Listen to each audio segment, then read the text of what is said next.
When you think about businesses that are selling through the roof, like Skims or Allbirds, sure, you think about a great product, a cool brand, and great marketing. But an often overlooked secret is actually the businesses behind the business, making selling and for shoppers buying simple. For millions of businesses, that business is Shopify. It's home of Shop Pay, the #1 checkout in the world. You can use it to boost conversions up to 50%, meaning way less carts going abandoned and way more sales going through to checkout. Upgrade your business and get the same checkout Allbirds uses. Sign up for your $1 per month trial period at shopify.com/income, all lowercase.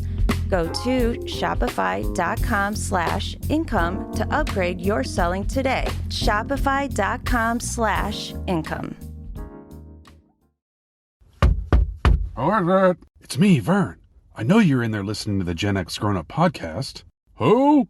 The Gen X Grown Up podcast, man. If you're going to listen, you should support them on Patreon. Do what? GenXGrownUp.com/Patreon. Show some support, man. They ain't here. I know they're not there, but you're listening to them. Come on, let me in. I want to be a fourth listener, too.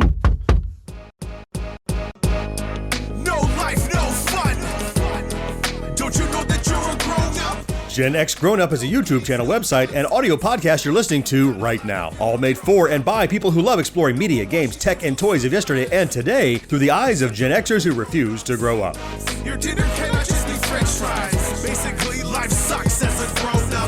Welcome back, Gen X Grown Up podcast listeners, to this, the backtrack edition of the Gen X Grown Up podcast. I'm John. Joining me, as always, of course, my buddy George. Hey, man. Hey, how's it going, everybody? Good. And you know that Mo is here. Hey, Mo. Hey, how's it going, everybody? Yeah, 2025 is in the rearview mirror, and before we move on, we're taking one last look back. From movies and TV to games and gadgets, we're talking about the stuff that stood out, surprised us, kept us entertained all year long. These are our personal picks for the best of 2025, and maybe a few things we didn't expect to love as much as we did. And we actually had something else lined up for this backtrack. And it's interesting, backtrackers typically pick a single nostalgic topic from growing up. This is a near-field backtrack. It's just from this past year, 2025. And Mo, you noticed that this episode dropped on January 1st, and you suggested this. What kind of sparked the idea for that? Well, one, it seems like this is what everybody's doing, right? Anybody who has a review show generally does like a year in review. And the other reason why this will be like a fairly easy one for us to do, like it won't take a whole lot of thought. This is stuff we talked about, so I think it should go pretty fast. But also, I'm generally just curious about what you guys thought, for the whole course of the year. What were your favorite movies? What were your favorite TV shows? And just see where we line up and where we don't. Yeah. I had a little challenge. You suggested it, so I figured you kind of knew what your best was. But did you find, George, it was tough to pick a favorite for any of these categories, or it was pretty straightforward?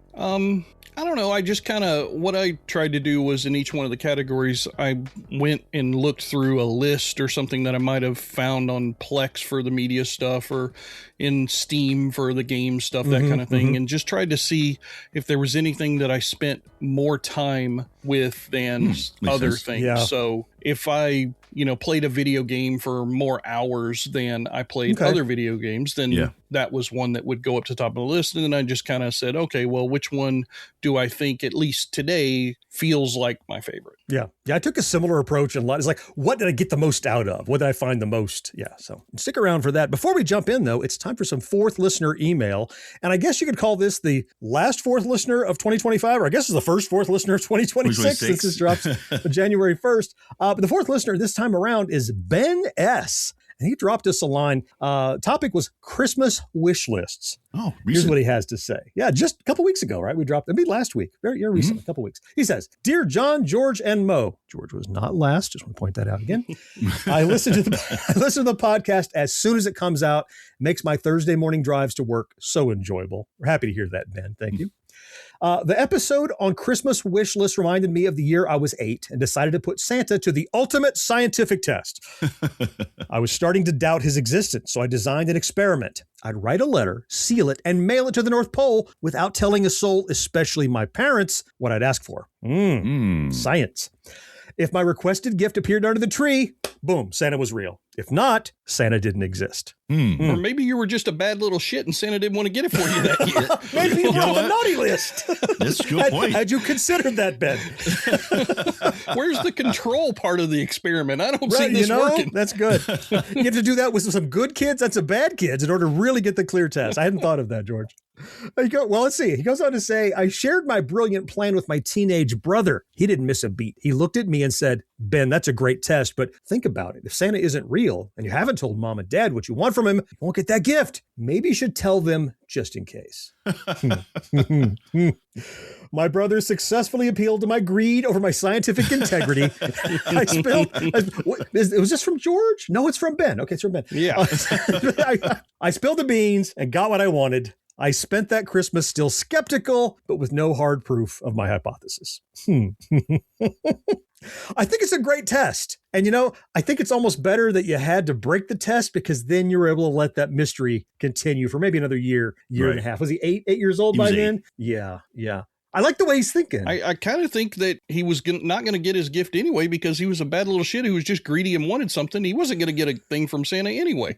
That's true. So might as well tell your parents that way they'll get it because they don't know. They don't know. They can't see you when you're sleeping and when you're awake and everything. So Ben, thank you for dropping us a line. We're glad you enjoyed the Backtrack on Christmas wish list. We love bringing it to you. And we love every time a fourth listener drops us a line to tell us what they think or what memories were dredged up by one of our episodes. If you'd like your email feature here on the show, it's drop dead easy. All you have to do is fire off a note to podcast@GenXGrownUp.com. We'll read them all, every single one of them. Most of them, like Ben's, will eventually make the show. All right. With that good business and 2025 in the rearview mirror, it's time to jump into the body of this Backtrack right after this. Here's to quitting. Quitting the couch for a quick run. Quitting the snooze button for a morning workout. Quitting giving up after 2 weeks. You see, staying committed to your fitness goals isn't easy. But with Apple Watch, you don't have to do it alone. Because Apple Watch gives you real-time motivation, plus advanced metrics that track all your workouts, so you can stick to your New Year's fitness resolutions. And once and for all, quit quitting with Apple Watch. iPhone 11 or later required. You're listening to Gen X Grown Up. But if you have a friend who's not yet listening, why not? Tell them about us. They'll thank you later. Does a mouthwash have to taste medicine-y to kill germs? We talked to a medicine-y mouthwash user about her mouthwash. My breath smells like medicine, but it's killed the germs. What if I told you Scope with T25 kills as many germs as your mouthwash? I don't believe it. Clinical tests prove it, and Scope leaves your breath minty. I guess I'd have to try it. I think I found myself a new mouthwash. Okay, Scope tastes minty, and it leaves my breath fresh. And my old mouthwash just left a medicine smell. Antiseptic Scope leaves your breath minty, not medicine-y. Per Mo's suggestion, we are covering our favorite things in the categories we normally cover, but of 2025. Which of the things we cover are absolutely the best for us individually? We've each selected one. In this first segment, we're going to start with movies. And what's interesting is that many of these, or probably almost all of these we're going to talk about are things we have covered probably at some point in the year. Some going to slip through the cracks. So it's not so much, I think, in this episode, why it's so good. That's part of it. But why is it so good above and beyond everything else you have enjoyed or watched or played or whatever? And we're starting with movies here in this first segment. So I'd like to start with you, George. For 2025, what was the movie for you that stood out and is your best movie of 2025? Well, point of clarification for me, at least. I'm not saying this is the best movie of 2025 because I don't think it is the best movie of 2025. Okay. There were quite a few movies that came out this year that were really, really good. And I would put 2 or 3 of them above this film as far as cinematography, editing, dialogue, acting, everything. There were plenty of films that were better than this one. But with the criteria that you mentioned a little while ago about best for me or favorite, I said, well, which one did I enjoy the most? Yeah, because there's a difference between being the best and enjoying the most for me. And once I thought about it along those lines, I went through my list. I wanted to be careful not to fall prey to the human frailty of the most recent thing being your favorite. Yeah, it's tough, isn't it? because that's real easy to do. So I wanted to make sure that I went through the entire year on my Plex server and looked through all the tickets that I bought to go see films in the theater. And the one that just kept popping up every time I thought about it and looked at the list multiple times, checked it twice, as Santa would say. I went back to Karate Kid Legends. Okay. Really? Interesting. Yeah, for me, it was by far my favorite film of the year because it could have so easily been disappointing for a cash grab thing back to the Gen X, nostalgic roots and whatnot, but it didn't turn out that way. I felt that they paid just enough homage to the original structure of the first movie, but also twisted it just enough to make me go, oh, okay, they're doing something. Oh, wait, no, they're going back. Oh, they did. I've watched that film 6 times this year. Oh, wow. So, What? 6 times? yeah. Jeez, It's become a go-to for me because I really enjoy it. I love the actor who played the main character in it. And he actually was in another film that I was kind of considering. He was in The Long Walk, the Stephen King movie as well. Yeah. And I was like, oh, that's a real close one because that was so good. I enjoyed that one a lot. Oh, that's the same kid. I just realized that it's when you the same said kid. it. Yep. I same did kid. not recognize. Yeah. Yeah. So, yeah, it just... If I'm a Gen X grown up, which film made me be the happiest to be a Gen X grown up? There was no question. This year it was Karate Kid Legends. It was tremendous. They paid just the right amount of reverence to Pat Morita, I thought. And I mean, then even the little blurb in the credits with Johnny coming back and talking about, oh, let's have Mr. Miyagi-Do pizza place. And just, I thought it was just really, really good. Yeah.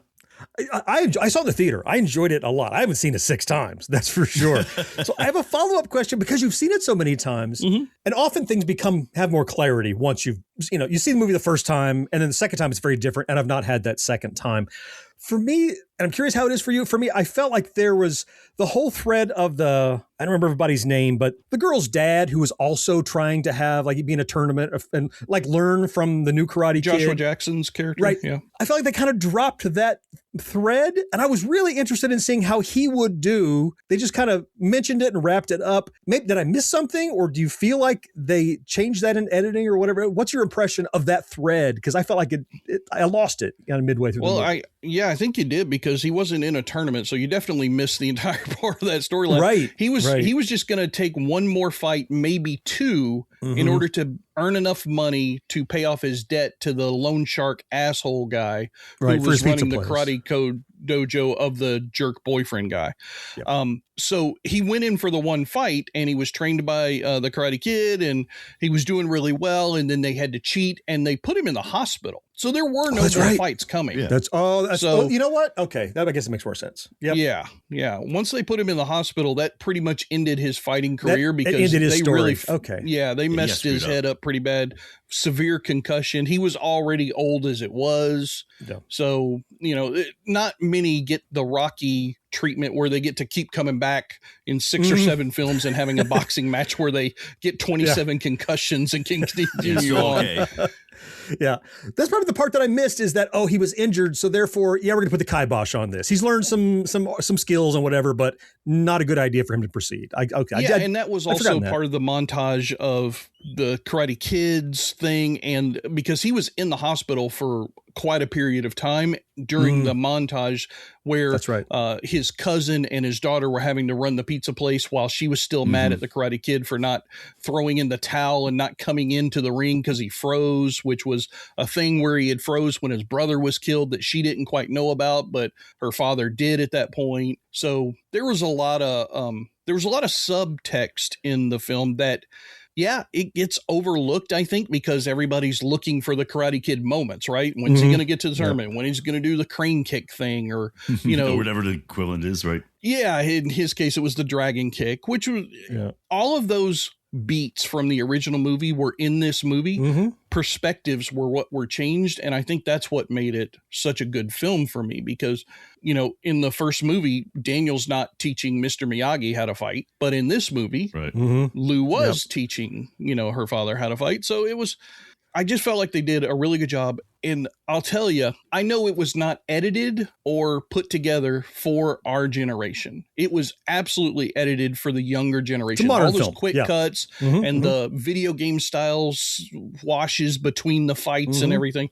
All of that was for the younger generation, but it didn't take away anything for me. As a matter of fact, it made me enjoy it just a little bit more because I felt like I could keep up with the younger generation watching this film, which was almost a video game. Made you feel like, hey, I'm not left behind. Yeah. I get it. Yeah. Because it was rooted in such nostalgia. And just one last little point before I move on. I always felt like that Jackie Chan's Karate Kid movie got way too much undeserved hate. I enjoyed that movie an awful lot.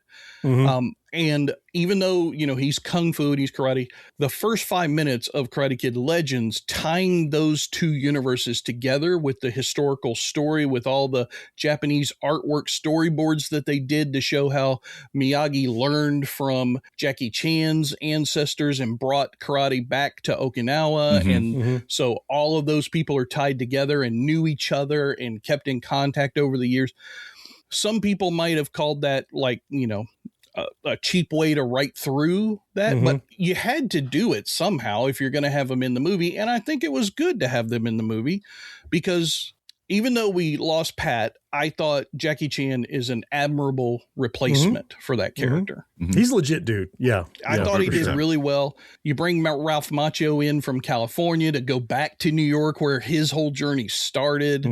I just thought it was really fun. Yeah, that's a good pick. So, yeah, I can't argue with it. And if anybody doubted you saw it 6 times, I didn't doubt you. But if anyone did, all the detail that you recognized just then is clear. You've seen it plenty more than I have. Yeah, I really enjoyed it. But great. John, the one that you put on the list is a little bit more recent of a film. It's one that I considered as one of my top choices because I thought it was really good, especially one of the actors in particular I thought did a tremendous Oscar-worthy performance. But why don't you tell everybody what you chose? I did, yes. So I chose a horror movie. I feels like horror movies are the most commonly bad movies you find because like horror is way hard. So good horror is way harder than good drama or good comedy, in my opinion. Made a good film. Yeah. It's easy to have a premise, but if you don't stick the landing or have something satisfying, or it's just a, cut to black when the craziest shit happens, that's not entertaining for me. It's like you had an idea with no skeleton to hang it on. It was just some interesting, story you kind of threw at the screen. But the one that stood out for me, I saw a lot of good movies. And like you, I don't think this is the best movie of the year necessarily. These are our personal opinions. These are our personal preferences. This was the best, certainly the best theater experience that I had, and probably the best horror movie that I saw all year. And to your point, it's one I've gone back to watch a second and third time now, once it went to streaming. And that was Zach Cregger's Weapons. That was on my short list also. Was it? So if you don't remember, to remind you, the premise of this was that like every kid in town in the middle of the night, like I forget, 2:15 in the morning, 2:17, some significant number, they all got up out of bed and just hauled ass across town. You see all these pictures on webcams of all the kids, and they're gone. Yeah. All but one. And all those kids are in this one teacher's classroom. And of course, the teacher's getting the heat. Like, what'd you do to these kids that made them all crazy and run away, right? It's not that they're dead. They're gone. Nobody knows where they are, right? They're just vanished. And there was, aside from being a decent horror movie, and I got to tell you, this one didn't absolutely stick the landing. And you asked me, Mo, when I talked about it, I told you, because you hadn't seen it yet when we talked about it on the show, I said, it has a satisfying ending. There is a comeuppance. Something does happen to some closure, right? Even if it doesn't it's not a Sixth Sense, stick the landing crazy twist or anything. But also, this film does other really interesting things. I really loved, and I don't know what actor or actress you were talking about, George, but the woman that played the aunt, is that the character actor you were talking about? Yeah. Crazy, over the top. She was like, are you a real person? Like a clown and creepy. Yeah. And the way this film was structured. Amy Madigan. Yep. Right. Yep. The way this film is structured, it's almost vaguely Tarantino-esque in that we kind of see the same thing overlapping from different characters' perspectives. It's all linear, but you follow one person's story and then you jump to the next person. It rewinds a little bit and you see from their perspective. And so in that way, you never know, like all bets are off. There's no main character. Anybody could at any point die or become the bad guy because you don't know. You're following through the series of things. I really appreciated the structure. And when I went back to watch it again, for me, that's kind of for horror movies, when you know the twist is it interesting again? And it was interesting to me again. And I've watched it a third time as well. And the performances in this thing are just sick. I mean, who we have, Julie Garner, Josh Brolin. Yeah. And on top, Benedict Wong is in it, you know? Right. The principal. Yeah. Crazy, weird things kept happening in a way that felt earned. It didn't feel like, oh, here's this crazy twist to make the audience jump. It was well structured and well laid out. I really love that film this year. Yeah, I really enjoy this movie also. Matter of fact, we do like a family like movie watch thing every now and then. And the last one we just saw was Weapons. Because one person hadn't seen it yet. I'm like, I do not mind seeing this one again. Nope. You know, and we watched it again. And I enjoyed it because one, it was an original idea. Yeah. Which, you know, is somewhat lacking sometimes, you know. So it was an original kind of take on the horror movie. I thought the explanation around it, I was like, okay, I can go with that. It wasn't something so out there that I'm like, oh, crazy. And it did have a very satisfying kind of comeuppance at the end, which you also don't like at the ending. I'm like, okay, I feel like I saw like a full movie and I didn't need any more than what was in that movie. You know, it gave me everything I was asking for. So I definitely enjoyed it. That's why it was like on my short list of movies. Yeah. I mean, I think I have to agree with both of you on this because yes, it was an original movie, but I also think what made it so satisfying for me was that it did use a lot of horror tropes, but used them in a unique new way. So we had voodoo dolls, we had life force sucking, we had control. So all of those elements that we're used to seeing in a lot of different horror films in the past, I thought this movie put it into a unique perspective. We have the kids. I remember vividly the principal, you know, running into the gas station and chasing her down and everything. And, you know, that main actress, she coming from the Jason Bateman TV show. I forget what the name of that was, but that's where I first saw her. Ozarks. And Amy Madigan, I've loved her since Field of Dreams. She is a tremendous actress. I've always thought she hasn't gotten enough quality roles for her ability. I just thought they took a genre, like you said, horror, which can be done very, very poorly, and they did something outstanding. To me, it was very much in the same echelon as that one 2 years ago or 3 years ago. And I can't remember the name of it right now, and everybody's going to yell at me, but the one where they shared the Airbnb and then down in the basement where the horror thing. Barbarian. Yeah. I thought this was just as high quality and just as unique and different as that was. It reminded me a lot of that in that way. You may or may not know this. Zach Krieger also directed Barbarian. Well, that makes sense. Okay. There you go. Because they felt similar, right? Like if you had told me those two places shared a universe, it would not surprise me. Yeah. The same mature horror film structure you might not expect from some of the schlock that you get. Yeah. Who we got? Mo, one more here in best movie. So again, it doesn't have to be the best movie, but for you, that's what we care about, right? We're not giving out Oscars. We're giving out Mo's, right? We're giving what's your award for the best film. So my pick, I can tell you, Weapons was definitely was consideration for sure. Okay. But again, like similar to you guys, like what's a movie that I watched multiple times, you know, and was very satisfied for, you know, to do that. And for me, that movie was Sinners that came out about 7 months ago, 8 months ago. It came out, saw it in the theater. I think I saw it in the theater twice because my wife hadn't seen it. I went back and saw it again with her. And it, to me, it's just, again, it was like one movie where I left the theater feeling completely like, okay, I feel like I got a full experience in this movie. Like I had a story from beginning to end. It was a very well done story. To me, it had one of, I think, the best single scenes in a movie that I have ever seen, which is the whole music scene when it's going through time and doing all that stuff. You know, I just thought that scene just captivated me for some reason. I'm not sure why. It just really just captivated me. The storyline, the acting was excellent in it. Jack O'Connell, who plays Remick, the main vampire guy in this movie. He was just freaking outstanding. And the scene when they're all in the circle and they're singing like this Irish song. I mean, just everything about this movie just totally got me. The music, everything. And it's definitely a movie that I'd be happy to watch again and not feel any compunction about, you know, no issue with it at all. You know, what I most enjoyed about, there's a lot of good things to enjoy about Sinners. Yeah, I agree with you.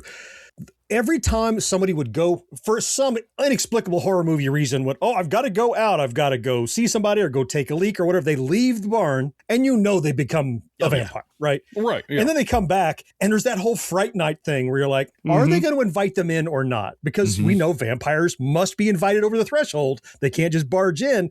And every time there was a scene with somebody that's like, you don't seem right. Are you going to invite me in or not? Well, you know, every time I got those Fright Night flashbacks to when that was such an integral part of that 80s movie.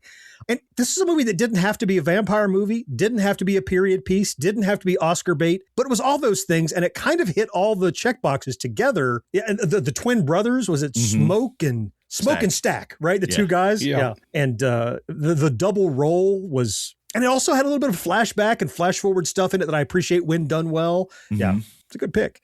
Yeah, I think the credit scene in that film as well, or I don't know if it was in the credits or right before the credits, but where they find him as he's much, much older, they find the young man and he's playing in the blues club. Scene. That was cool. That was brilliant. And he was all scarred up, right, from the battle. Yes. Yep. Oh, yeah. Yep. We're letting you live on. That was great.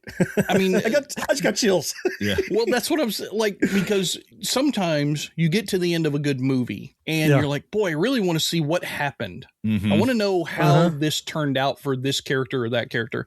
Them tagging that at the end of this film made it so that it's a complete encapsulated movie that you don't have to have a sequel for. And I'm not against sequels. I love sequels because they're familiar. They're something that I know I can probably count on.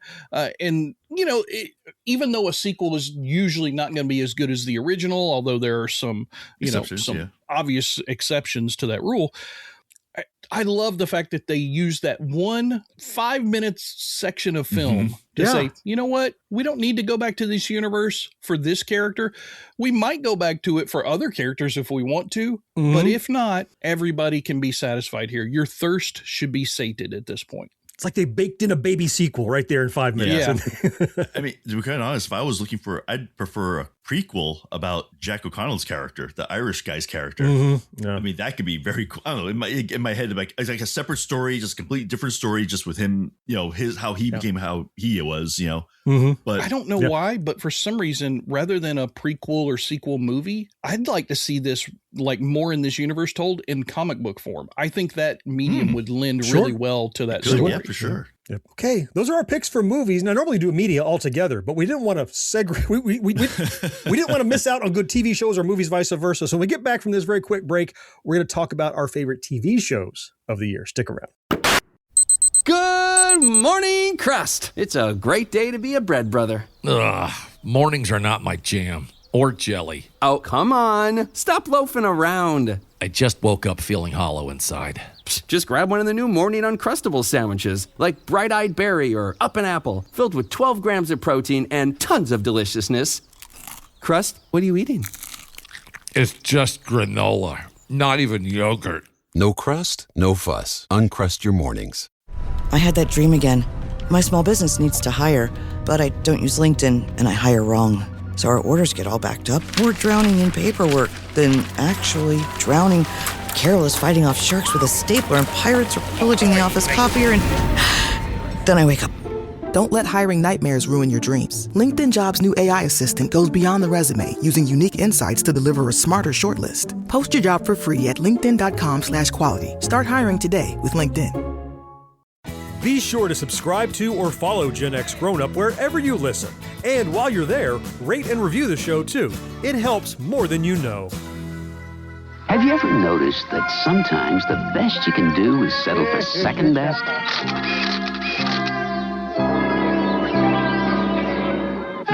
Now you won't have to with the new R-Series riding mower from John Deere. You see, they don't cost more than ordinary riders, but they're built with extraordinary features and first-class John Deere quality. So now, for the price of someone else's mower, you can have one of ours.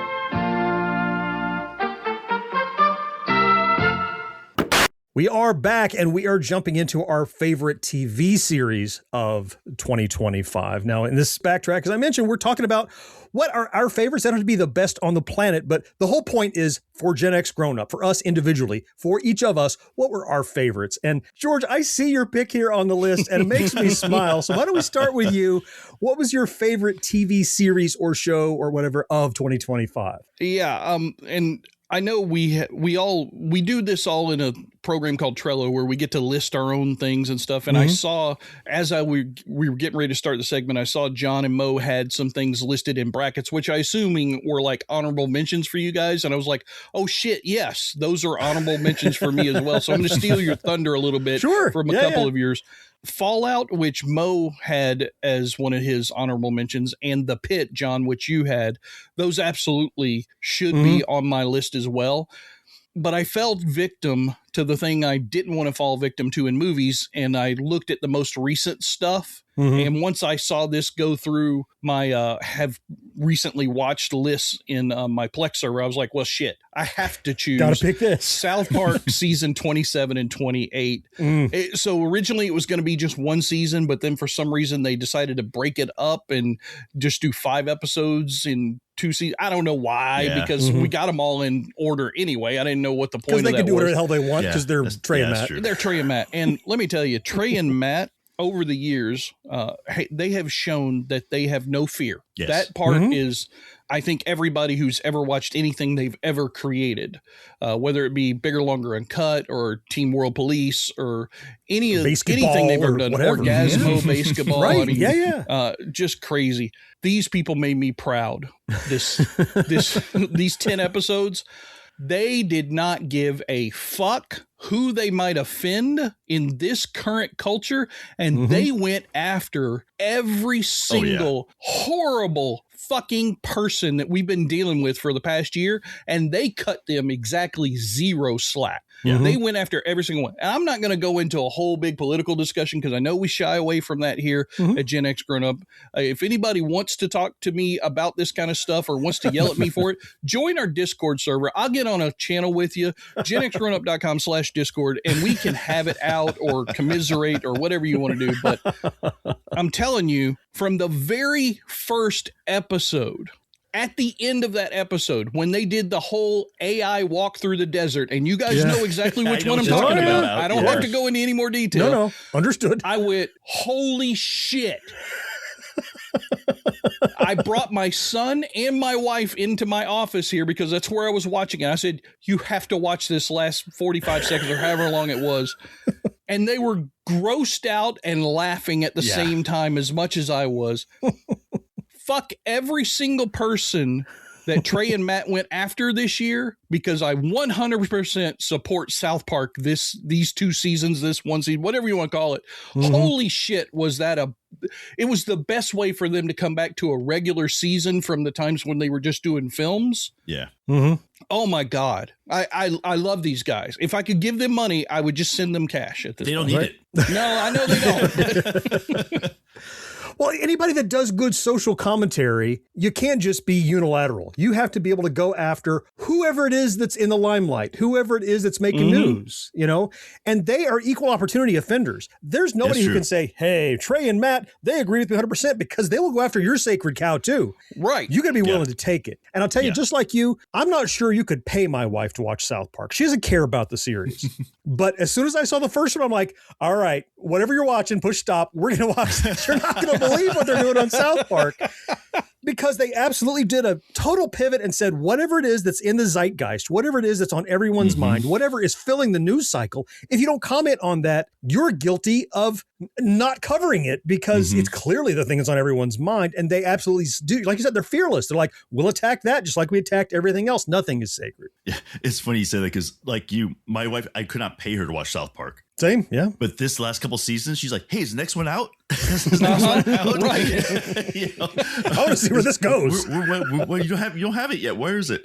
Yeah, and to tell you it was an amazing couple seasons. But I'll tell you, the last episode, it's almost like, that weariness you get from just hearing this all the time. I actually got a little bit of that in that last episode, the very end of the season one. I'm like, all right, like, like I almost wanted to see something else at that point, like go after something else right there. But I understand why they didn't, and I still enjoyed it. Don't get me wrong, but it was a pretty amazing. And they're that unique position where they can pretty much do whatever. Yeah. And in fairness, they kind of let off the gas in the final couple of episodes and let it all come together and let it be its own beast. Sure. Right. I mean, they didn't give up. They just said, all right, we put all the pieces in place. Let's watch them happen on the board. And it's a great pick, George. I enjoyed it a ton as well. Yeah. I mean, truthfully, they could publish this show on any platform. And I know Comedy Central has stood by them for years. And I know the whole, thing with Stephen Colbert and, Jimmy, which one of the Jimmys? Not Fallon, it's the other Jimmy Kimmel. Jimmy Kimmel. They've all been abandoned by their platforms. But kudos to Comedy Central. But even if Comedy Central didn't stick by these guys and they just had to put this shit out there on Nebula or YouTube or where the fuck ever, go subscribe. I'd watch it 1,000,000%. Absolutely. So nice. Yeah. They did a great job. Mo, the thing that's on your list, you just recently finished, I think. It did, and be quite honest, I think the reason why I kind of picked this one is because it's so current. It's still fresh in my head, and I enjoyed it so much. It was Welcome to Derry. Oh yeah, it's the world set in Stephen King's It, where it's the previous cycle of it coming into the town and getting kids and all that stuff. And I really appreciate it for a lot of reasons. One, it managed to create a new story about this whole world without ruining the original. Like sometimes they'll create a new story and just completely blow the original. Like it's just like, okay, that's just completely wrong. We're gonna do prequels to Star Wars. Okay, you just totally ruined Star Wars for me for a while. It's that kind of thing. I thought they did an excellent job of adding to the story and actually at the end making me want more. Like I want them to go back to the cycle before this even. What happened in the town at that point, or the one even before that, because they definitely left a lot of pieces that they could still do. The acting I thought was great. It was a show that actually had some scenes that I for sure were not going to be like actual scenes. And I'm like, holy crap, that happened. At the end of it, I'm like, wow, that surprised me. Like it actually surprised me. And again, it was like, I just enjoyed it. And it's something that, again, if they had another season of this, I would totally watch it without any, again, I just watch it for sure. It'd be on my short list of things to catch up on. Yeah. And as we talked the other day, I'm fascinated by it. And you guys collectively, George hadn't seen it, you had, and the two of you talked me into watching more of it just based on your assessments of what came out. So it's now on my 2026 get caught up and watch list. So, okay, that works. And it's funny because John, like my other choice is your choice. Is it? Yeah. Yeah, it would have been your choice. Yeah. So I'll turn that one over to you to say. Yeah. Yeah. So you're right. I had some things in parentheses. There are other stuff that I did watch that as I'm looking through my list, much like you explained, George, kind of let me look back and see what I watched, refresh my memory. And this is very recent. I was actually hesitant to pick it because it's so recent, because I'm like, oh, it's going to feel like I didn't really give due diligence and really look. But every time I looked, so first, there's a subgenre of medical shows George recommends that I love. So he recommended The Pit. I love it. He recommended St. Dennis Medical. I love it. Mo recommended Adolescence, that crazy British procedural thing. Amazing. Alien Earth blew me away with, not perfect, but parts of it were amazing that I enjoyed. But I keep coming back to the one that I couldn't wait to see what they did next. And that was this Vince Gilligan thing, Pluribus, with Rhea Seehorn in it. Oh, that just ended. Yeah, it just ended. Yeah. And look, this is a series. If you don't know the premise of the series, very briefly, it's this woman is the most miserable one on the earth. She's kind of like a real curmudgeon. Right. You know the type, Mo. Real curmudgeon. I've seen a couple people like that, I think. Who is happy being miserable sometimes. She's an author and she's kind of has a lovely relationship with her work. But she's kind of grumpy about it. And something happens on the entire planet where everyone is happy and satisfied, but they're really kind of not themselves. But she's immune. She and a couple other people. And it's just chaos for her because everyone she reacts with and interacts with, they don't behave properly. And it's kind of, the descriptions often said, the most miserable woman on the planet has to save the world from happiness, which is kind of what's happening. And I don't want to say much more about it because it is super recent and I don't want to spoil any of the cool beats, but I'll tell you, every time there was a new episode, it was like, I'm going to watch it tonight. And when I did, sometimes what I expected didn't happen, or something I thought would be a huge plot point turned out to fizzle, but it was designed to be that way, and it kept me guessing. And the next episode was like, wait a minute, this whole episode is just a guy driving? How is that interesting? And then by the end, you're like, oh, I see what they're doing. They're building the suspense. Some really fascinating things happen. It kept me guessing. And looking back, it was the series again. It was the series that had me glued to it from episode to episode to episode, all the way through its 9 episode run. And it was pre-approved for season 2. So we knew it was going to end halfway through at least. But I'm okay with that because I want more of it. It really turned out great. Yeah. The reason why this was on my short list was I don't think I've had more discussions about a series this year than this one. You know, because it gives you so much to think about. Who would you rather be in this world? You know, which side would you prefer to be on? Philosophical, scientific. Why? You know, is it the same as like the Lotus Eaters? You know, the thing where you know, okay, they're stoned but they're happy. You know, is that a bad thing? You know, it's kind of like that discussions and the theories of why it's happening and all this stuff. Like I said, we've talked probably more about this show than any other show I've seen this year. It's wonderful. You know, when you guys were describing it, and I still haven't watched it yet. While you guys were talking, I just went and added it to my my public domain scrapers. But I was thinking the way you guys were describing it, that it felt like the dark comedy, slightly serious version of World's End, which is one of my favorite Nick Frost, Simon Pegg films. It's part of the Coronado trilogy. And, you know, all of the people they're taken over and replaced by replicas that are part of the collective hive mind. And if you join us, you'll just be happy and you don't have to worry. And that's kind of what you guys were describing. And then I saw a clip on YouTube of this thing. I guess YouTube heard us talking over one of my Audible devices and said, we'll give George some. Let me put you, one of your little YouTube shorts in here. And it was one of her. She comes to this guy's residence and he wants to talk to her about all this horrible stuff that she's talking about. And she's trying to show him these clips and stuff. And then the TV, and it's all about humans eating other humans, dead humans. And I was watching that clip and I was just mesmerized because the person who was talking to her through the television screen from the news broadcast was just so calm and so rational and so like understanding of her emotional state. She was like, look, yeah, we know this sucks, but it's really the only way we can feed everybody. And if you don't want to eat people, you don't have to eat people. That's okay.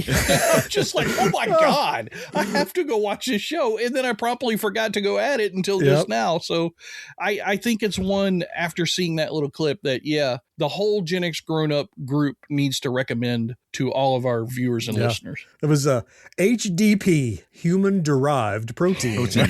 Exactly. Let me explain. And I'm not going to spoil it. It's a great cameo that comes out of left damn field. Oh, yeah. But it works so well. It works so well. It's even explained in story why that guy's doing it. It's great. So yeah, tip top. Okay, we've made it through all the media, our favorite movies and TV shows of 2025. We get back from this very quick break. We're going to jump to our favorite tech and toys. Stick around. The Subaru Share the Love event is on from November 20th to January 2nd. During this event, Subaru donates to charities like Make-A-Wish, helping grant more than 3,900 wishes so far. When you purchase or lease a new vehicle during the 2025 Subaru Share the Love event, Subaru and its retailers will make a minimum $300 donation to charity. Visit Subaru.com/share to learn more. Each episode of Gen X Grown Up has show notes loaded with links where you can learn more about our topics. And there's even more to see and hear over at GenXGrownUp.com. When you need it most, you can get extra strength relief from acid indigestion with new extra strength Riopan Plus. In lab tests, ounce for ounce, it neutralizes twice the acid as regular Maalox or Mylanta. It's that strong. When you need it most, you can also get extra strength relief from heartburn with new extra strength Riopan Plus. Ounce for ounce, it neutralizes twice the acid as regular Maalox or Mylanta. It's that strong. New extra strength Riopan Plus. I was trying to figure out how to pick my favorite piece of tech or toy, whatever, for this year. And again, the kind of like similar to what we talked about before. I said criteria is, what did I get the most use out of? What did I use the most, or what did I play the most, or something like that. And I I kept coming back to the same stupid little thing I got, which was that little universal remote for my Roku that sat in the side I could control my volume on. I mean, I know it sounds silly, but every single day, this makes my life easier. You know, that every time I hit the volume on this thing and know I don't have to reach the other volume, I'm like, this was a damn good purchase. I'm so glad I spent the $11 or $12 on this thing, because it has saved me more than that in aggravation and anything else this year. So for good or bad, that was definitely my best tech for this year. It makes me think back to, I used to work with a great developer way back in a previous 2 lives ago. And we would talk about, hey, there's defects in this software. And I'm like, we need to fix this one because it's the most important and impactful. And he says, well, don't just jump to that immediately. What about the ones, he called them thorn in paw defects, TIPs? What if we did a small fix that made the user's life better every single day? Maybe it doesn't want a revolutionary change, but if every time they did it, they got a little, oh, this is fixed now. This works better now. It might be something as simple as, changing the color of a button or making it easier to see, or, the way it toggles or something, but those little thorn in paws. And when I think about your little side click Roku thing, that's kind of what it did, right? It's not monumental. It didn't change the way you watch TV. Every time you used it, it just, oh, that's nice. I didn't have to have that little hassle, that little annoyance. Yeah. I mean, I can't say how many times before you sit there, oh, can you make it a little louder? Oh, where's the other remote? Yeah, maybe later. And so, just not having that to me just made this totally worth it. So yeah, I get it. What it is, that, again, I'm happy with my choice. How about you, George? What did you pick for this one? Well, a lot of choices this year. I've worked really hard for us here at GenXGrownUp, especially over the last 6 months, to try and bring in a lot of tech and toys for us to review through a lot of different companies that we're finally getting some well-deserved recognition from all of John's hard work over the last 8 years plus. But I couldn't choose any of those because they all went to John. So I didn't really get enjoyment from them physically myself. Proxy. Yeah. So what I did was I chose one that John, I think, may already have in-house. Yep. And I chose it because I went and bought this device for myself on Black Friday. So I know it's a late entry for the year, but I'll say this. When we went on our vacation a couple of weeks ago, I came back to the house, and the only thing I wanted to do when we got in there after I rested and everything from the long drive, I just wanted to go play this toy, and it's the X-Arcade 2TV-XR. This is the joystick pedestal that you can use in a number of different ways. The way that I'm currently using it is with my Quest 2 virtual goggles to play virtual pinball inside of Zen Studios. It's just mind-blowing. I've let all of my family, whenever they've come over, I'm like, here, you got to try this. You got to try this. And as soon as I get them set up on a machine and put the goggles on and they start playing, they're blown away. They're looking around like, oh my God, this is so real. And I don't even have the haptic feedback stuff in yet. They haven't sent that to me because that's something they're in the middle of building. But I bought this for myself over Black Friday. Then, because I was having a little bit of an issue getting some stuff set up on it, I reached out to their support page. And in that request, I happened to mention to them about GenXGrownUp, and we'd love to show this on thing if we could get it set up right. And they're like, oh, no problem. Let us send you one for free. And like, God damn it. If I'd waited just a second. If I'd just sent this out sooner.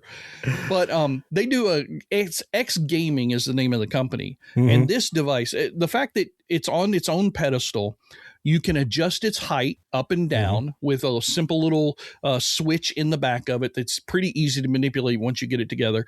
It has 2 full button arrays for 2 players. So if you want to hook this up to a PC or an Xbox or a PlayStation and put this pedestal controller in front of the television that you have that device hooked to, it's like you have your own arcade cabinet, but in a much smaller form factor. It's got wheels on it so that you can roll it around and put it anywhere you want in your house. You can tuck it away when you're not using it if you like.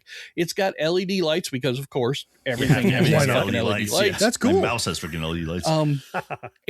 It works so seamlessly with the Quest 2 for not just the Zen Pinball World, but there's also another one that I haven't set up yet that is a virtual arcade system that you can use with MAME, and you can walk around in your own arcade that you set up, and the cabinets look like the cabinets that you would want to play with the game in them.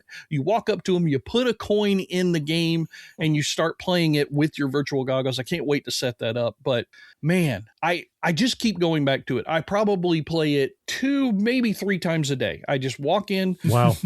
I fire up Battlestar Galactica's pinball and just have a blast. It is so much fun. And I haven't even incorporated the other virtual pinball systems that I can use with this on a PC, like Zakaria or, the VPin stuff. I haven't even tried that stuff yet. So this is just the one environment that I've used with it so far. Yeah, you're right. I do have one. We'll be reviewing it here on the channel before too long. And I was just really struck with how versatile it is. I mean, when we first talked about it, you're like, oh, it's all this VR stuff. Then I went digging. I'm like, that's just one of the many things. You're exploring that avenue. There's the physical stuff. There's the other implementations. There's the expandability and the modability and all this. Yeah, you've always seen the X Arcade with their X stick, their arcade X stick. You've seen that big tank stick for years and years and years. And now what they're doing, with modern tech, it's really, And it sounds like with previous things you talked about, it's the one you got the most out of throughout the year, which makes perfect 100%. sense. Yeah. Mm-hmm. Love it. What about you, John? Do you have something that kind of caught your fancy this year? Yeah, it was tough, and a recurring theme, it's kind of what did I get the most out of? Maybe not the most hours, but the most experience out of. It was really close because I was very fascinated, not my pick, I was very fascinated with My Arcade's new Game Station Go this year because they did something different. It's games we've seen released 100 times before, but they put the right controls. There was a real spinner and a real trackball and real bumpers and everything. And now you can play those games the way you're supposed to. Tempest actually has a spinner. Hallelujah. Stuff like that. And I loved it. But and taking nothing away from that, there was something that was released a couple of months later, early December, that has by far given me the most entertaining repeated use. And that's the new Intellivision Sprint that Atari came out with. Oh, interesting. And it's fun. It's an odd choice. And I think it is because I'm big into Atari. I love these Atari games. Here's the thing. First, the testimonial that I'll give up front is this is the console, the one gadget this year that hooks up to a TV that got promoted from my studio to my leisure man cave and got plugged in and still is sitting there. I wanted to play with it when I wasn't recording something, when I wasn't reviewing it, when I wasn't covering it. And here's why. And I've mentioned this briefly in a lot of videos. I never had an Intellivision as a kid. I thought it was dumb. It looked like it was. Now, the sports games look better, but when I looked at other stuff, I'm like, oh, like Donkey Kong is even worse than Atari's Donkey Kong, if you can believe that, but it is. So I kind of dismissed it because it wasn't Atari, and I wasn't going to get one anyway because my parents were going to buy 2 consoles. But now that I have access to, and you can sideload this with every Intellivision game ever released if you want to, and even put cover art and everything in there. The experience that I'm having playing with Intellivision, and I mentioned the paddles and stuff. This is a replica of the controller with the little disc and the keypad and the overlays that slide in.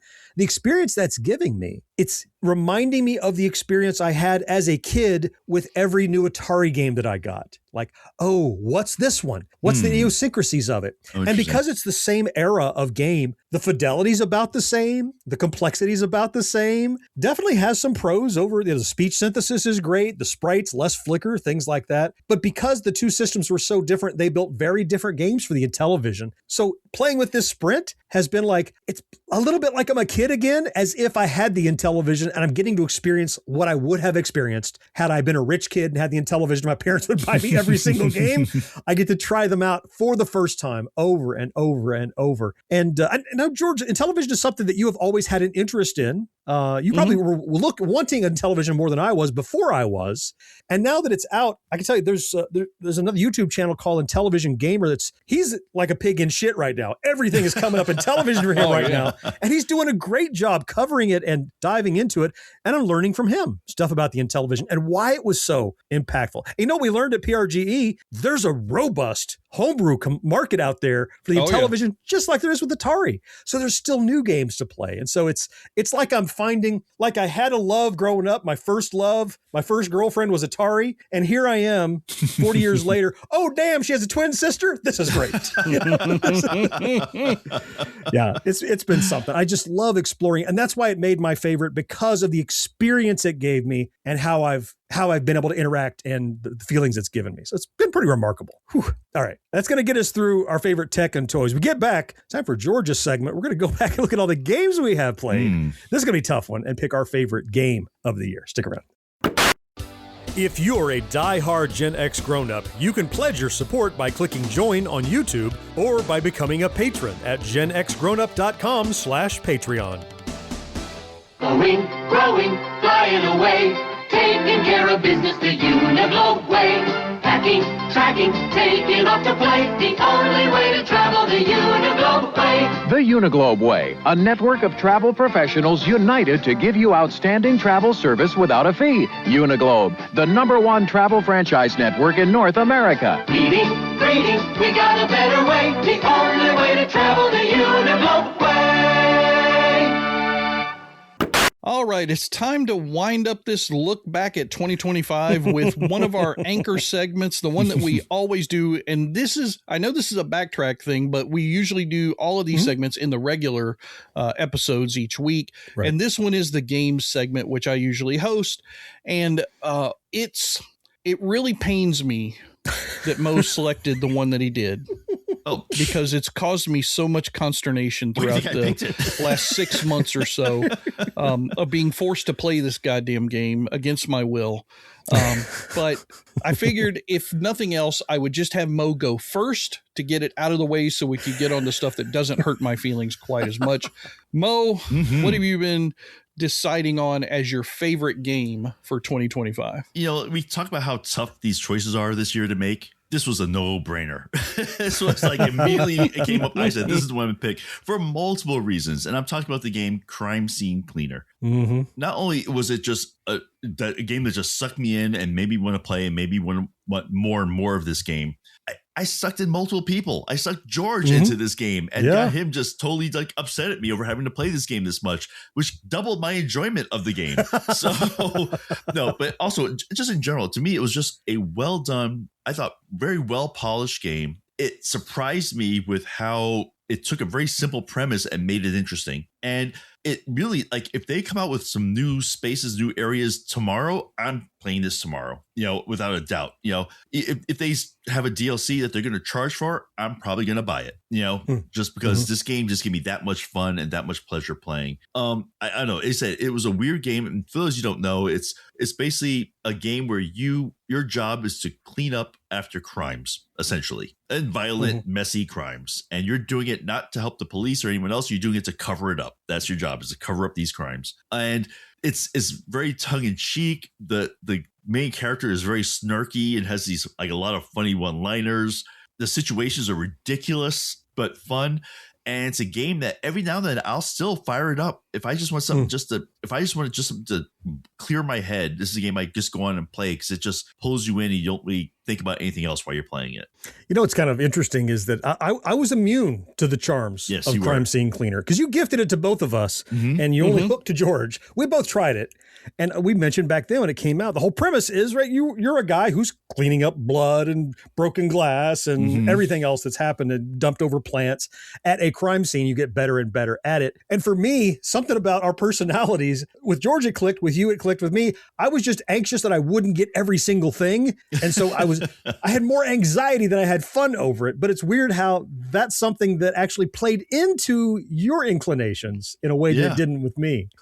I mean, for me, it played into that completionist games mindset that I get sometimes when I have one of those big giant games that has all the little side quests or something like this. But it felt like the point was to complete those side quests in this one. Yeah. And it wasn't so expansive that I couldn't. Like, God help me, I will never complete Red Dead Redemption. That'll never fucking happen. Yeah, it's just too much. Yeah. But I did complete Crime Scene Cleaner, at least until they added all that crazy hocus pocus shit into it on the DLC that they came out with later. But yeah, I don't want to play it, but since I can complete it, it made it, I had to play it. And it just, every time I would start to pick it up, it was that anxiety that John talked about was, for me, it was, okay, well, I got to clean up this last room. I'm not going to walk away and save it in the middle of this room not being clean. I don't want to come back and have to finish this room. I thought it pulled me through really well with the narrative also. Yeah. The narrative is very important to me in any game we play. I just don't have time to waste on games that don't help me to enjoy some kind of story or universe. In this game, I felt like I was the guy because he didn't want to go do this shit for this mob boss. Exactly. Oh, really? Yeah. He kind of begrudgingly did it. He was forced exactly. to. Oh. He was kind of for like, if you don't do this shit, we're gonna fuck with you. And I'm Like, like, all right, great. I'll push A on the That's joystick. how I felt. All right. So it felt like it was a 1-to-1 ratio of me being in the game actually cleaning up blood for a mob boss. George, did you ever see what happened? Like, there's a scene in the game where it opens up, you're in an elevator, and the guy who's making you do this stuff is calling you like on a phone. Oh yeah, right. Did you ever not pick it up? No, I only played it through one time. So Well, you have to replay it now, George. Sorry, you got to go see what happens. Something happens if you don't pick up the phone because he gets angrier and angrier the more you don't pick up. So if you get, I can believe that. So here's another reason for you to go do it again, George. So yay, thank you. Sure. Just what I needed. But so anyway, as much as I enjoyed that game, another game I really enjoyed was the one John picked. Mm-hmm. Yeah. And we didn't set some firm ground rules for what game we picked. And I'm happy for that because technically this game was released at the end of 2024. And I think we talked about it somewhere in the last couple of months in 2024, but I had only sampled it then. I'd not really delved into the game. So, however, throughout 2025, I repeatedly, you look at my Steam stats, you're like, wow, you've played that a lot, John. A simple, deceptively simple looking little vector simulation game by Pixel Jam Studios called Utopia Must Fall is this crazy mashup of Tempest and Asteroids and Centipede and tower Missile defense Command, games, Missile Command. But it's all in this very simple, you have a city at the bottom of the screen. You have a little turret. You can move left and right. And as you progress through the days of this futuristic world, as aliens are coming to attack your city, you can upgrade your weapon and upgrade your shields and upgrade your defensive capabilities and create nuclear warheads. And it doesn't have a story. I mean, that's the whole story, George. You mentioned, you want to be pulled through a narrative. That's the whole story. It's really just an action game. It's like a quarter suck. It's like an arcade machine. But every time your city is destroyed, you have one life. And when it's hit, that's it. That's your score. It was all I could do to not say, start again, start again. And I often did. It wasn't until a couple hours was gone. I'm like, okay, I've got to do something else. I've got to stop. But this little game, not only is it such a throwback to games we have grown up loving, not only is it an amazing simulation of vector graphics on a raster display with crazy amounts of configuration. And you want to make it look like a Vectrex, make it look like this old Tektronic, whatever. It could change the vector look, but the action in it, the variety in it, the bosses in it, all the upgrades, it just made you, what if I had picked this other upgrade? Because some upgrade you buy, make it so you can't go down other tracks. Well, if you buy a nuke, you can't go down the pacifist route. Or if you, so it became almost like a choose your own adventure in this sort of quarter suck game that I would come back to again and again because there was just enough variety to keep you wondering, what if I tried this other option? And as recently as like a month ago, I did another, I think I live streamed this thing about 5 times over the course of the year. I was going to say that was why I figured you picked it, because you live streamed this one game more than any other this year. Yeah, because I kept going. Okay, and it wasn't like a repeat or boring. It was like, okay, this time through, we're going to really focus on offense and see how we do, and try out the other things.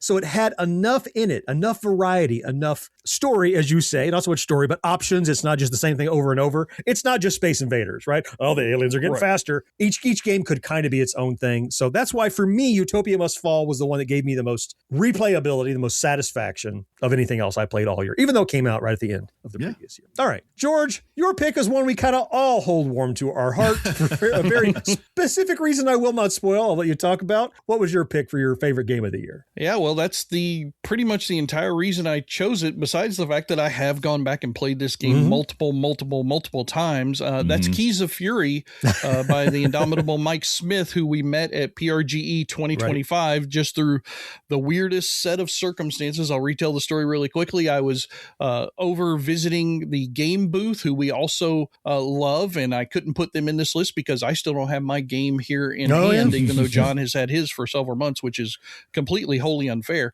But I was over there checking on them at their booth. Somebody else was talking to them and happened to see that, I had the Gen X Grown Up gear on and stuff. Oh, you guys are a YouTube channel podcast. Have you seen my friend's game? No, I haven't seen your friend's game. Well, let me take you over there. He took me over there. I sat down and I didn't want to get up, so much so that people had to tap me on the shoulder from behind me to make me get up so they could demo the game themselves. My 12-year-old son play now? Yeah. but it's Keys of Fury. Yeah. It is absolutely one of the best throwbacks this year to a game that I enjoyed a long time ago called Typing of the Dead. I think that was 99, 2000, something like that. That's right. Yeah, at least, yeah. Yeah, and Mike put together this game. By the way, he is a world-class game designer. He's worked for major studios. He is right now. This is his side project that he wanted to do for himself. And he really he went out of his way to work with us, more so than almost any game dev has since probably Kartik over at Finite did back in the first days of the channel. He really went above and beyond, so much so that he created a very special GenXGrownUp level in his game that we were able to get scored by one of our favorite musicians of all time, Beefy, and his partner, Tanner, who put together this awesome GenXGrownUp song and put that in the level. Each one of us makes an appearance in the level. You get to talk with us at the beginning of each little stage in that level. And Mike is very adamant that don't just answer the questions straight. Try and mess with us a little bit, because he puts a whole bunch of snarky humor into this thing. It's just a fun game. The great thing about this that he did different over games like Typing of the Dead, it's not about speed, it's about accuracy. So you can be a little bit slower, but as long as you're accurate, you will get through the levels and enjoy it. And it's essentially Double Dragon meets Typing of the Dead. It's a side-scrolling beat 'em up with a keyboard. Yeah. And even if we did not have a special GenXGrownUp themed level scored by Beefy and Tanner 4105, even if not, it still would have been a valid pick here, because for all the reasons you mentioned, and you know the one man Mike Smith, one man developer, Pixel Jam, who did Utopia Must Fall, we just talked about, also one man development team. There's a Pixel Jam level in Keys of Fury too, with the running dinosaurs based on their forthcoming game. So not only did he make this cool typing game, and he even did, there was some update to it recently that was a learning level. Like, it wasn't so much about the story. It was like how to get better at typing. He keeps adding stuff to it for $5, I should mention, is all this game costs. Totally cheap. Right. He easily could have charged 8 or 10, right? Easily. He didn't. He's not just creating this thing that's his passion project. He's integrating other folks he's working with and giving them a stage and a spotlight that's specific to their world. I mean, when he talked to us, he's like, well, let's make a stage. What are you guys about? Well, we're about nostalgia, the 80s. Well, let's put it in an old arcade and let's have you talk to the people about ninjas in your arcade.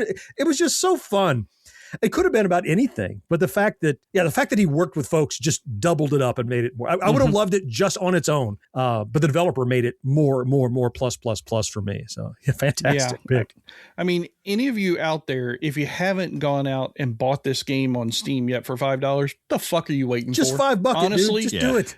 It's an insta buy. I tried to convince him to sell it for 10. When we were talking with him before his release, I kept saying, dude, this is a $10 game all day long. He's like, I don't care about making money on this one. I just want as many people as possible to get to play with it and enjoy it, because I really loved creating it.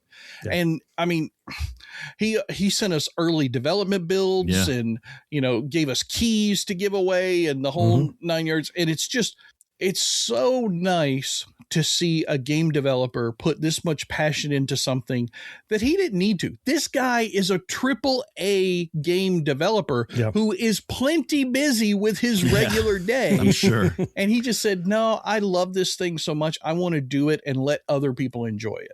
Yeah. And I just love just working with him on the level to kind of get a little bit of a peek, like what kind of goes into kind of creating this thing, the music and the idea. I mean, it was just so much fun to do. It's a great experience. Like you said, it was a game I would have played anyway, quite honestly. Yeah. Without a doubt. Yeah. I think I actually just went and bought it. I don't even think I used one of his keys that he gave us. I just paid for it because it's $5. Right. I can't hand this guy a $5 bill and appreciate what he created for us and, for other people that enjoy older games like this, simpler games that we can get in, play a little bit, and then leave. We don't have to have Red Dead Redemption side quest to go find the lost Curly gold mine or what the fuck ever. No, just here you go. there's some ninjas and some robots trying to hit you from the left and the right. Type out these phrases and you'll kill them. That's it. That's the whole game. That's and a story. Yeah. It's so fun. Absolutely. So for me, it was a no-brainer to put this on the list for best of 2025 games. Yeah, that's a punch list. I mean, if you've listened to this podcast, the series, more than a few times, and it's probably because the things that you hear us talk about, you have some connection to, this is a punch list for you. Like, oh, if you missed any of those movies, you should go and see them. If you missed any of those TV shows, you should at least go and try them out. Watch the premiere, see if it's for you. If you missed any of this tech, check it out. You might be surprised. Or these games. Look, they are pre-approved. They're pre-vetted by folks that run this show that you already enjoy listening to. And I don't want to say we're officially authorizing or vetting, but we all recommend all these things that we have enjoyed. And some of them we do officially authorize and enjoy. Yeah, that's something we ought to create next year, is like a GenXGrownUp seal of approval that we give out. The people can put on their website. There you go. That's the seal of approval. It's like Nintendo's seal of approval, right? But just pixely and nerdy. Yeah, I love it. I like that idea. We have one more topic to cover. I want to run down our favorite patrons of 2025. No, not really. I just want to, rather than pick a single patron, I did want to give a shout out. Every episode, we've had a number of new patrons and upgrading patrons. And I want to remind you and just take a moment rather than singling anyone out. I want to talk about how much it means to us every time we see a little email that pops that says, hey, you have a new patron over on patreon.com. And I won't speak for you guys. I'll let you speak for yourselves. When I see that, I get this little endorphin hit that goes, look at that, damn it. Somebody actually appreciates what we do enough to pay for something they're getting for free to support us. Are you kidding me? That's not necessarily human nature these days. Yeah. And look, we have folks that have supported us for years. We have folks that have just joined us in the last couple of years, folks that joined us a couple of days ago. And each and every one of you are making a very real and tangible contribution to ensure that we can keep doing what we do and don't have to stop because of financial reasons. It's a pledge that is so valuable to me personally, and I'll let you guys speak what your thoughts are. But I just want to thank each and every one of you, not just for taking the effort to do it, but for doing it when you otherwise didn't have to and did it anyway. It's very validating, and I'm so humbled by it. And it was a highlight of my year every time I saw somebody willing to help us out. I'm just so thankful. Yeah. So everybody knows who listens to the podcast or maybe checks out a video every now and then. I handle all the business side for the group. And so I run the numbers every month and go through them and, this thing went up, this thing went down. Oh, we did great here. We didn't do so great there. And because I'm always in the spreadsheets and the numbers, I'm paying very close attention to that kind of stuff. And over the break, when I took my little vacation during Christmas, my mother was asking some questions about, hey, how's the YouTube thing going? And I said, well, yeah, it's more successful this year than it's ever been. And that is in large part due to our patrons. And so I had to explain to her what patrons were. And she had the hardest time understanding the concept of people wanting to give money for what her son is doing on the computer. That just didn't. You're just playing. Wait, it's just you talking? Hold on, I don't understand. But because she's heard the podcast as we go on trips, we'll listen to them in the car sometimes. And so she's heard us doing the thing that we do. And she's like, people give you money for this? I don't I'm like, yeah, Mom, it's just like tipping at a restaurant, or if you see a homeless person on the side of the road, which may be a more apt analogy. You just hand them money because you appreciate that they're human beings that are doing something nice for you. And each one of these patrons, this is the part that it just blew her mind, was it's not just a one-time donation that you guys are doing. It's a monthly donation that you guys signed up to, like the old PBS pledge-a-thons from back in the day that are even needed more these days. They just, for this year or whatever, and you could stop them anytime. People can just pledge for 1 month and walk away, or just hand a single donation. But month in and month out, it's the same list of people. Yeah. So these people are pledging and not going away. That's what it's so awesome and humbling to think about. And at the end of the year, every year, when I do our final books and I get ready to close out the ledger for this year, I look back at all of the categories that we were able to spend money on to do better work. And for those of you out there who maybe don't pay attention, John is deriving only his income from this. Mo and I both have jobs, so we don't take any salaries from this. We don't get any money, but John does. And if he didn't, he'd be that homeless guy I'd be having to give $10 to. That's right. To get him a cheeseburger. Help me out.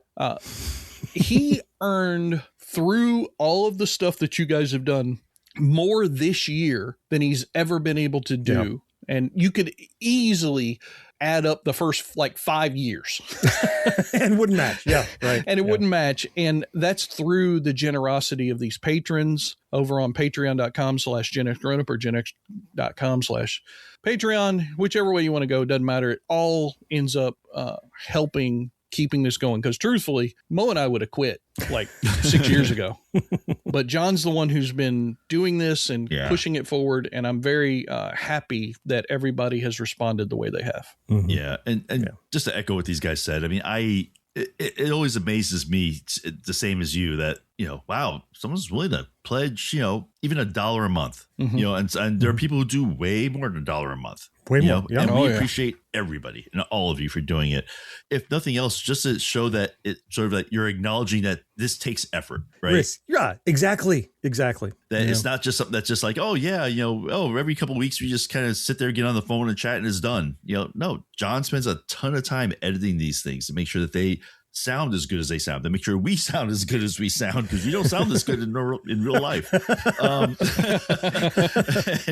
And we spend time doing research on these things and just trying to make sure that try to keep everything interesting and try to be as engaging as possible, but at the same time having fun, and being true to what we believe. So again, from us to you guys, just we really appreciate and thank you for everything and all the support you've given us. Well said. Now, I think each of us now should pick our favorite co-host. Ready? You go first, George. No, I'm kidding. Don't pick. Please don't pick. Please don't pick. I don't even want to listen to the show. How would I know? How would you know? Oh, that's going to wrap it up for, well said, guys. I have nothing to add to that. Well said. That's going to wrap it up for, 2025. It's going to set the stage for a new year, 2026. We have a couple of rewinds coming your way here at the front of the year, and then we're going to jump right back into our regular scheduled shows every single Thursday. We've not missed a Thursday, guys, in 8 years. Not a Thursday. That includes trips. That includes business, work, schedules, hospital stays. Anything did not interrupt every single Thursday we made a show. And that doesn't happen without 3 committed people. One of my favorite things of the year, and probably the 8 years, is you guys. So thank you for being here and being part of this with me. I love it. Oh. That is going to wrap it up for this edition of the show then. I am John. George, thank you so much for being here. Yes, sir. Mo, I appreciate you. Always fun, man. For us listeners, you appreciate most of all. We can't wait to talk to you again next time. Bye-bye. See you guys. Take care, everybody. No life, no fun. Don't you know that you're a grown-up? GenXGrownUp is a member of the Evergreen Podcast family. Learn more at evergreenpodcasts.com. No more washing shows till sunrise. Unacceptable for grown-ups. Your dinner cannot just be French fries. Basically, life sucks as a grown-up.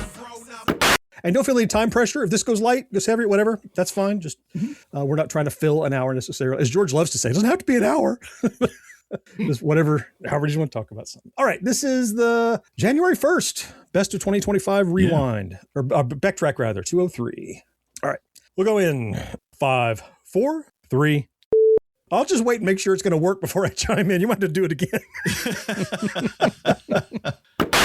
Hi, it's Sam Reinhart from the Florida Panthers.